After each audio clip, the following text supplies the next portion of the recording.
Assalamu alaikum students. Hope that you will be fine. Today our lecture is about why we do not change some tenses into PCYs. Most of the students, many students, they have asked me, sir, that why we cannot change the following tenses. 12 के 12 tenses है, 12 में से सिर्फ हम लोग 8 को change कर सकते हैं पैसिव वॉइस में. Why we do not change the following 4 tenses? कौन कौन से है? All perfect continuous tenses, present perfect continuous tense, past perfect continuous tense, future perfect continuous tense और future continuous tense. Why we cannot change?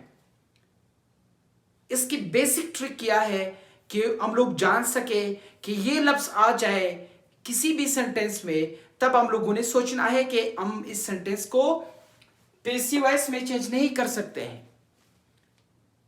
और दूसरी बात, क्या हम लोग पैसिव वॉइस में सिर्फ प्रीपोजिशन बाय का इस्तेमाल कर सकते हैं? ये भी काफी सारे स्टूडेंट ने पूछा है.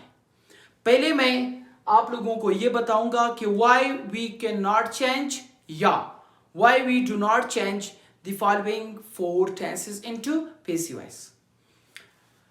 मेन बात है हमारे पास जिस भी सेंटेंस में हमारे पास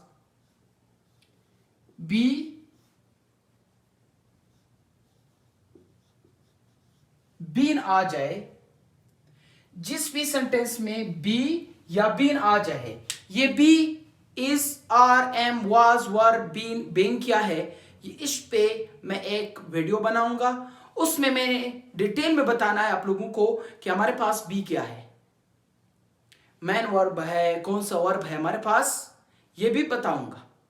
लेकिन एक चीज है, जिस भी सेंटेंस में ये लफ्ज बी या बीन आ जाए, वो सेंटेंस हमारे पास पैसिव वॉइस में कभी भी चेंज नहीं होगा.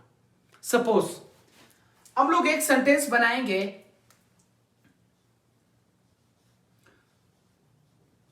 आई विल बी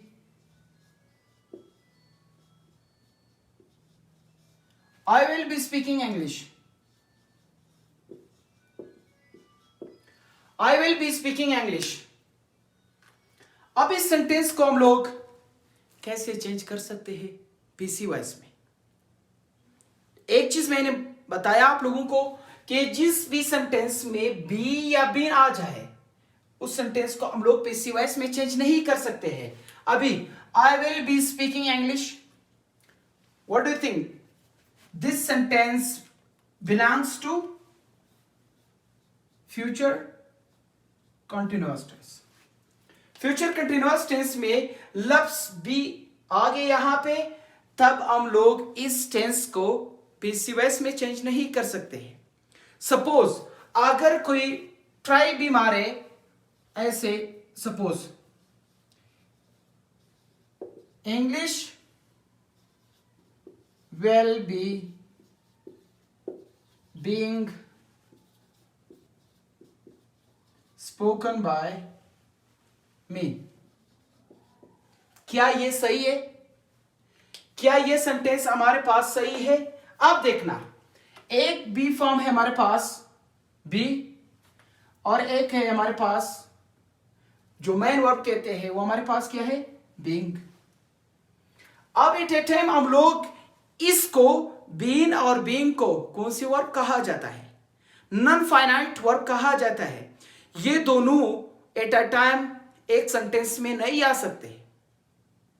ये दोनों एट अ टाइम एक ही सेंटेंस में नहीं आ सकते हैं.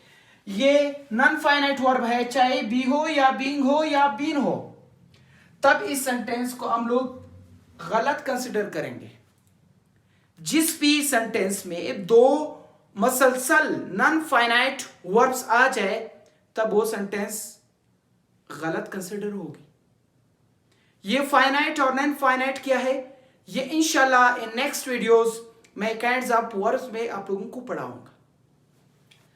और इसके बाद फ्यूचर कंटिन्यूअस टेंस के बाद एक और टेंस है जो हम लोग लिख तो सकते हैं पैसिव वॉइस में, लेकिन वो चेंज नहीं होगा. मिसाल,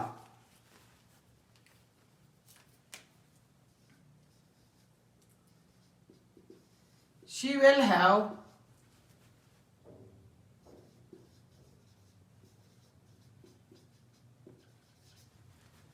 have cooking food since morning.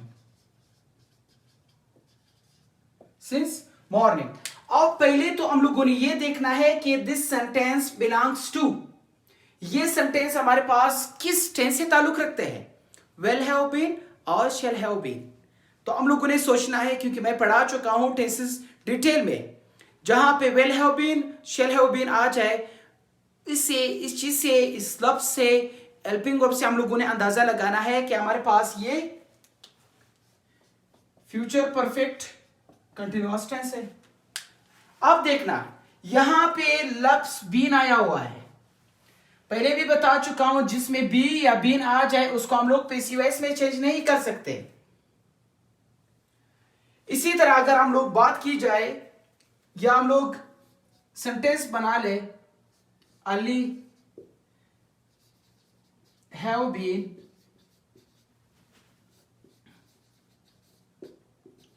Playing for 2 days.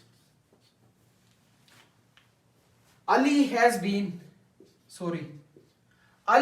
been playing for 2 days. अब देखना इस सेंटेंस का ताल्लुक कौन से टेंस से है, प्रेजेंट परफेक्ट कंटिन्यूअस टेंस। लफ्ज बीन आया, पहले भी बता चुका हूं, जहां पे नॉन फाइनाइट वर्ब्स आ जाए। एट अ टाइम हम लोग 2 नॉन फाइनाइट वर्ब्स इस्तेमाल नहीं कर सकते हैं, मेन बात यह है। और जिस भी सेंटेंस में लफ्ज बी या बीन एक्टिव वॉइस में आ जाए, तब उसको हम लोग पैसिव वॉइस में चेंज नहीं कर सकते। इसी तरह अगर हम लोग बात की जाए पास्ट परफेक्ट कंटिन्यूअस टेंस की, जिसकी हेल्पिंग वर्ब क्या है हमारे पास, हैड बीन, पहले से मैं बता चुका हूं, he had been writing a letter since last night। आगे बात समझ, जहां पे जिस भी सेंटेंस में बी या बीन आ जाए, यानी non finite verbs. Non finite है क्या, आई will make you understand in the next video. और दूसरी बात, काफी स्टूडेंट ने पूछा है कि हम लोग सिर्फ third form of the verb इस्तेमाल करेंगे पैसिव वॉइस में। The answer is yes, we will use only third form of the verb in passive voice sentences. अब अगर हम लोग एक सिंपल या सादा सेंटेंस बनाए, she cooks food, present definite tense है, फूड इज कुक्ड बाय हर।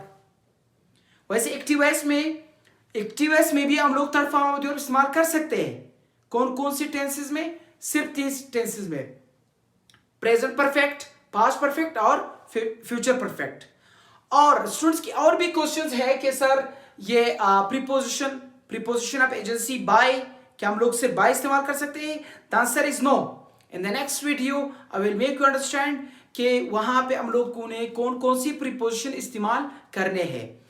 तो हमारे पास टेंसेस, अगर किसी ने पूछा कि कौन सी टेंसेस है या कौन सी टेंस है जो हम लोग पैसिव वॉइस में चेंज नहीं कर सकते हैं, 4, present perfect continuous tense, past perfect continuous tense, future perfect continuous tense और फ्यूचर कंटिन्यूअस टेंस।